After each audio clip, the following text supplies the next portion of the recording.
Beneath the surface of one of Saturn's moons, there is something that shouldn't be there.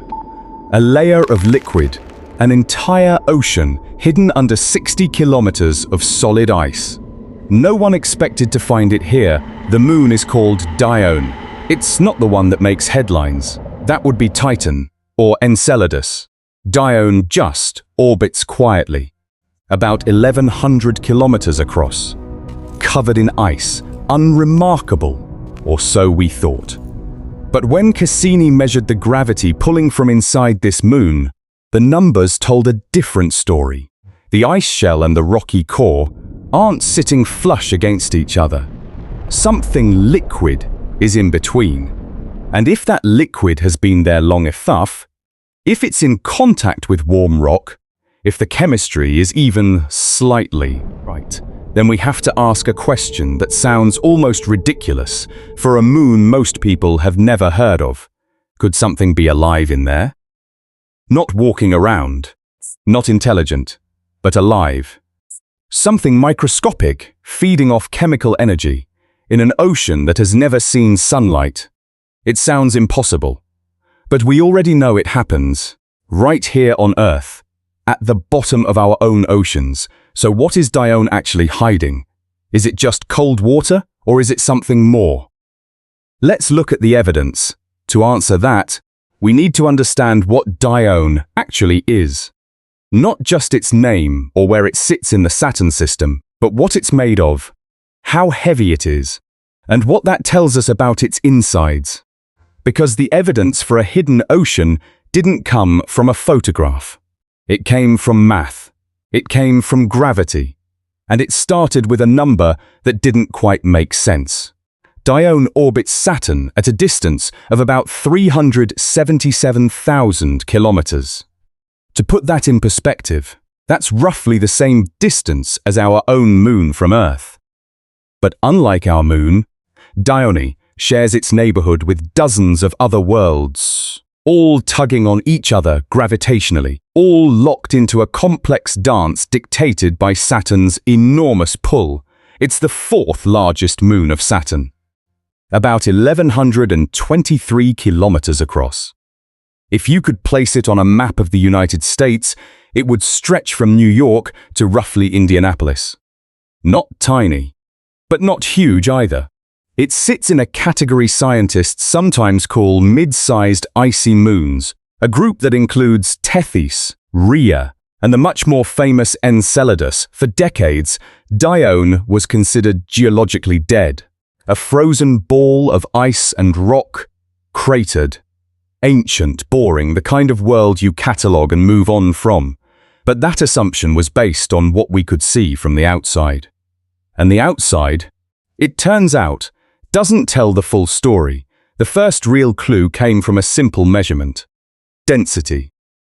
Dione's average density is about 1.48 grams per cubic centimeter. Now that number by itself doesn't mean much unless you can compare it to something. Pure water ice has a density of about 0.9 grams per cubic centimeter. Rock, depending on the type, sits somewhere between 2.5 and 3.5. So Dione, at 1.48, is clearly not made of just ice, and it's clearly not made of just rock. It's a mixture. If you do the math, and scientists have done the math quite carefully, Dione is roughly 54% ice by volume and 46% rock by mass.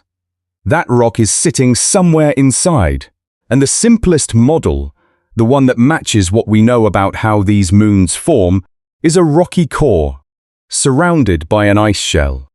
Dense material in the center, lighter material on the outside. Gravity sorts things that way over millions of years. So far, none of this is surprising. A rocky core wrapped in ice is exactly what you'd expect for a moon like this. The surprising part came when Cassini got close enough to measure exactly how that mass was distributed. Cassini was a spacecraft that orbited Saturn from 2004 to 2017. 13 years of data.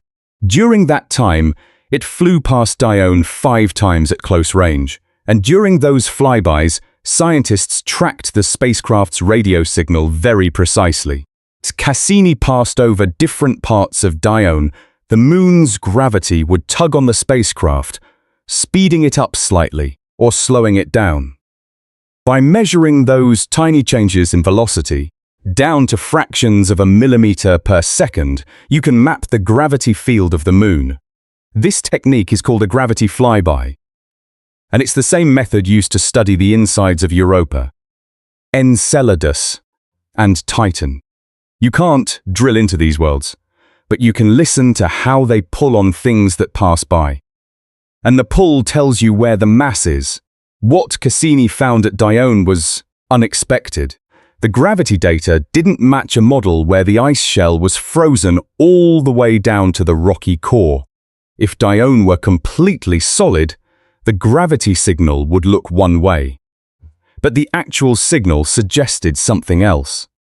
It suggested that between the outer ice shell and the inner rocky core, there's a region where the material is less rigid, possibly liquid. Now, this is where we have to be careful. Gravity data alone doesn't prove there's an ocean. It tells you about mass distribution and rigidity. But when you combine it with other observations, a picture starts to form. Look at Dione's surface. Cassini photographed it in detail, and what you see is not just old craters. There are long, bright lines running across the surface. Early observations from Voyager in the 1980s made scientists think these were deposits of material, like frost sprayed onto the surface. But when Cassini got close enough to see them clearly, they turned out to be something very different. They're fractures, deep canyons, some of them hundreds of kilometers long, with bright ice cliffs where fresh material is exposed. These fractures are called chasmata, and they're not randomly distributed. They follow patterns consistent with tidal stress, the kind of stress a moon experiences when it's being flexed by a planet's gravity. Here's how tidal flexing works. Dione's orbit around Saturn isn't perfectly circular. It has a slight eccentricity, meaning sometimes it's a little closer to Saturn and sometimes a little farther away. When it's closer, Saturn's gravity squeezes it more. When it's farther, the squeezing relaxes slightly. This cycle of squeezing and relaxing, happening every orbit, flexes the interior of the moon. Think of it like repeatedly bending a paperclip. The metal gets warm at the bending point. That's because mechanical energy is being converted to heat through friction. The same principle applies to a moon, except the bending is happening across an entire world, and the friction is between layers of ice and rock deep inside. On Enceladus, this tidal heating is so intense that it cracks the South Pole open and launches geysers of water vapor into space. Dione is farther from Saturn than Enceladus, so it experiences less tidal force, but it's also much larger, nearly twice the diameter, and it has more rock. More rock means more radioactive isotopes, uranium, thorium, potassium-40, which decay and release heat from within, so Dione has two potential heat sources: tidal flexing from Saturn and radiogenic heating from its own rocky core. Neither one is enormous on its own, but together, over billions of years, they might be enough to keep a layer of water from freezing completely. There's another factor that matters here: orbital resonance. Dione is locked in a 1:2 resonance with Enceladus. For every orbit Dione completes, Enceladus completes exactly 2. This isn't a coincidence. It's a gravitational lock that has persisted for a very long time, and resonances like this amplify orbital eccentricity. Enceladus and Dione keep pulling on each other at regular intervals, preventing their orbits from circularizing completely. Why does eccentricity matter? Because a perfectly circular orbit means constant distance from Saturn, which means no tidal flexing cycle, which means no heat generation. Eccentricity is what keeps the engine running. Without the resonance with Enceladus, Dione's orbit might have circularized long ago, and whatever internal heat it has might have dissipated. So the resonance doesn't just affect Enceladus. It keeps Dione's interior warmer than it otherwise would be. Let's go back to those surface fractures. The chasmata on Dione are concentrated on the trailing hemisphere, the side that faces backward as the Moon orbits Saturn. Some of these canyons are fresh in geological terms. The ice exposed in their cliffs is bright, not yet darkened by radiation or micrometeorite impacts. This means the fracturing happened relatively recently, maybe tens of millions of years ago, maybe less. If Dione were frozen solid, through and through, it would be extremely difficult to generate fractures this large. Solid ice over a solid rocky core is a very rigid structure. But if there's a liquid layer in between, the ice shell becomes decoupled from the core. It can flex more. Stresses concentrate differently, and you get exactly the kind of large-scale fracturing that we see.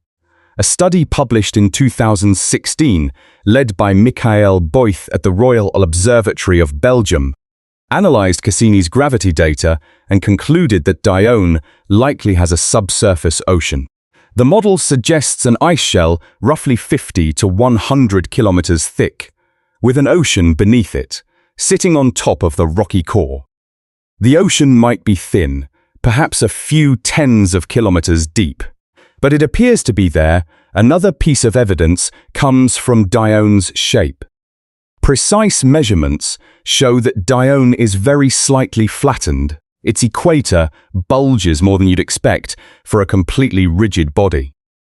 This is consistent with a structure where the outer shell can shift slightly relative to the interior, which is what you'd get if there's a fluid layer providing separation. None of these individual pieces of evidence proves the ocean exists beyond all doubt. Gravity data has uncertainties. Surface fractures can sometimes be explained by other mechanisms. Shape measurements depend on modeling assumptions. But taken together, they all point in the same direction. Something beneath Dione's ice is not frozen. Something is liquid, and it has probably been liquid for a very long time. That raises an obvious question. If there really is an ocean down there, 60 or more kilometers below the surface, in permanent darkness, cut off from the sun, with nothing but rock below it and ice above it, could anything actually survive in a place like that? The answer, surprisingly, is yes. Not because we've found life on Dione, we haven't even looked properly yet, but because we've found life in places on Earth that are shockingly similar to what Dione's ocean might look like. And that changes how we think about this question entirely. To understand why a buried ocean on a distant moon could matter for biology, we need to step back and ask a more basic question. What does life actually need? Not what does life prefer? Not what makes life comfortable. What are the absolute bare minimum requirements for a living system to exist?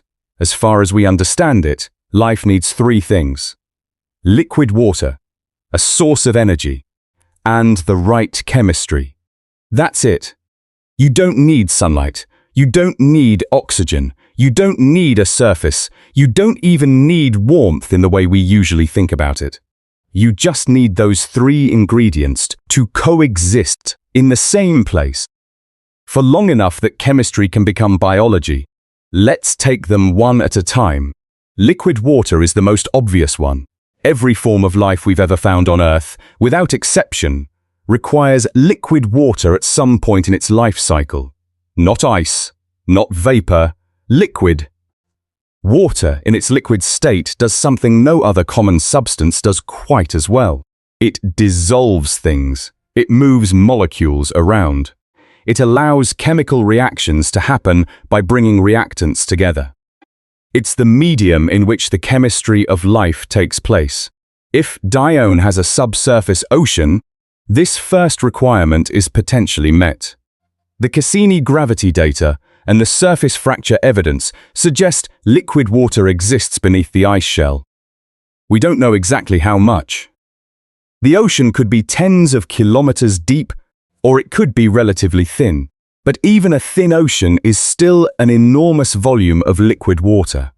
Dione is over 1,100 kilometers across. Even a global ocean just 10 kilometers deep would contain more water than all of Earth's oceans combined, so water. Probably yes. Now the harder questions: energy.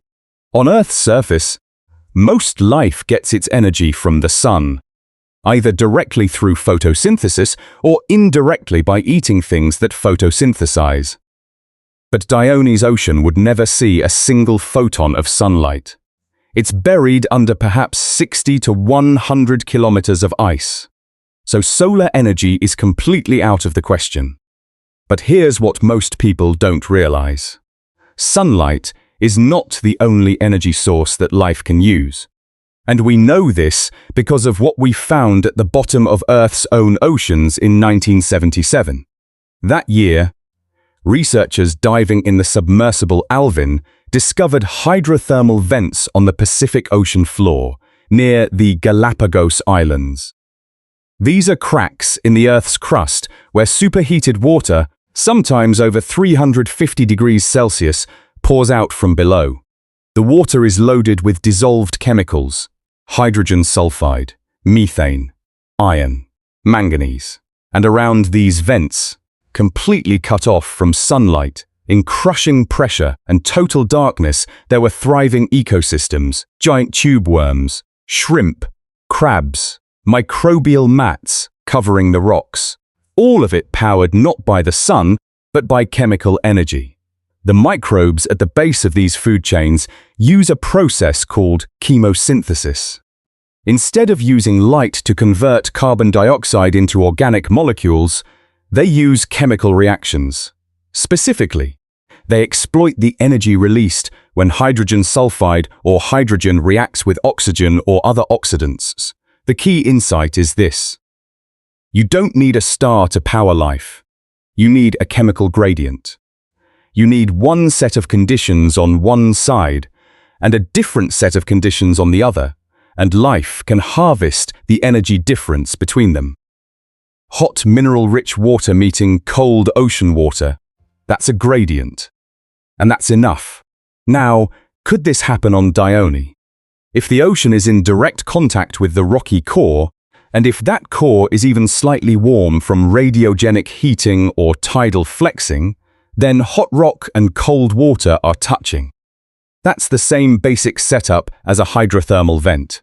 Water percolates down through cracks in the rock, gets heated, picks up dissolved minerals, and rises back up into the ocean, carrying energy with it.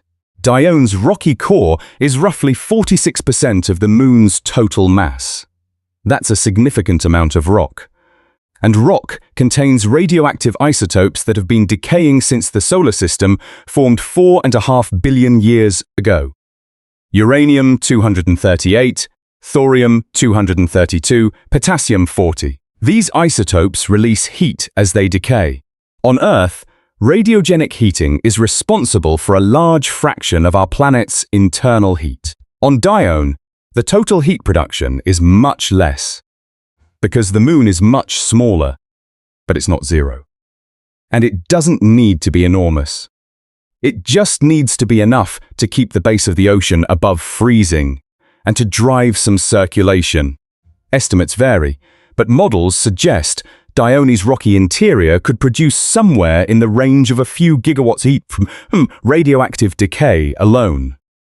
That's not much compared to Earth, but concentrated at the rock-water boundary, over billions of years it could sustain mild hydrothermal activity. Not the dramatic black smokers we see on Earth's mid-ocean ridges. Something gentler, slower, but chemically relevant. That brings us to the third requirement.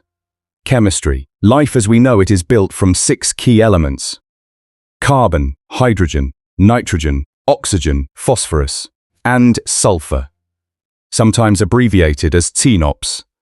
These elements need to be available in the environment, dissolved in water, in forms that can participate in chemical reactions. Here's where Dione's rocky core becomes important again. Rock isn't just a heat source, it's a chemistry source. Silicate minerals contain iron, magnesium, calcium, sodium, and when they interact with water at elevated temperatures, they undergo a process called serpentinization. The rock alters chemically, producing hydrogen gas as a byproduct. And hydrogen, in the presence of carbon dioxide dissolved in the ocean, provides the ingredients for simple organic chemistry. On Enceladus, Cassini actually flew through geysers erupting from the South Pole and directly sampled the composition. It found water, sodium chloride, which is salt, carbon dioxide, methane, molecular hydrogen, and even complex organic molecules. All of that is coming from Enceladus's subsurface ocean. And it tells us that water-rock interactions are actively happening there, producing exactly the kind of chemistry that life could potentially use. Dione hasn't given us geysers to sample. It hasn't made it easy for us. But Dione and Enceladus formed in the same region of the Saturn system, from similar materials. Their rocky cores are likely similar in composition. If serpentinization and hydrothermal chemistry are happening inside Enceladus, there's no fundamental reason they couldn't be happening inside Dione too, just perhaps more slowly and at a lower intensity. Let's compare the two moons more directly, because the comparison is instructive. Enceladus is about 504 kilometers across. Dione is 1123. Enceladus has a confirmed ocean, confirmed geysers, confirmed organic chemistry. Dione has an inferred ocean, no geysers that we've detected, and no direct chemical measurements. Enceladus is closer to Saturn and experiences significantly more tidal heating. Dione is farther out and experiences less. But Dione has advantages that Enceladus doesn't. It's larger, which means it retains heat better. Surface area to volume ratio decreases with size. So larger bodies cool more slowly. It has more total rock, which means more total radiogenic heat production. And its ocean, if it exists, may actually be more stable over geological time. Enceladus is losing water to space through its geysers at a measurable rate. Dione, if it has no geysers, is keeping its ocean sealed inside. That stability matters for life. Biology needs time.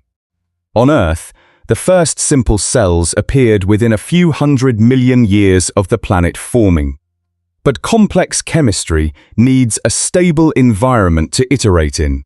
A moon that maintains liquid water for billions of years without losing it to space. That's potentially a better long-term incubator than one that's actively venting its ocean into orbit. But we have to be honest about the uncertainties. The biggest one is energy. Dione's tidal heating is significantly less than Enceladus's. How much less is debated, but estimates suggest Dione's tidal dissipation might be only a few % of what Enceladus experiences. If the ocean exists but is barely above freezing everywhere, with minimal circulation and only the faintest trickle of chemicals from the rock below, then it might technically be liquid but biologically inert. A cold, quiet, chemically stagnant body of water. We don't know which scenario is correct, and we won't know until we go back. That's the frustrating part. There is currently no dedicated mission planned to Dione. NASA's Europa Clipper is going to Jupiter's moon, Europa. The ESA's JUICE mission is heading to Ganymede. There's growing interest in a dedicated Enceladus Life Finder mission. But Dione, it's not on anyone's schedule. And in some ways, that makes sense. You go where the evidence is strongest first. Europa and Enceladus have more data supporting active oceans and interesting chemistry. But here's what's worth thinking about. 20 years ago, Enceladus wasn't on anyone's schedule either. It was considered a small, frozen, uninteresting moon. It took Cassini flying past and accidentally discovering geysers to change everything. Dione might be in that same position right now, waiting for the right instrument, at the right time, to reveal what it's been hiding, and even if we never send a spacecraft to Dione specifically. Understanding Dione changes how we think about the solar system. Because if Dione has an ocean, then subsurface oceans aren't rare. They're common. Europa has one. Enceladus has one. Ganymede probably has one. Callisto might have one. Titan definitely has one.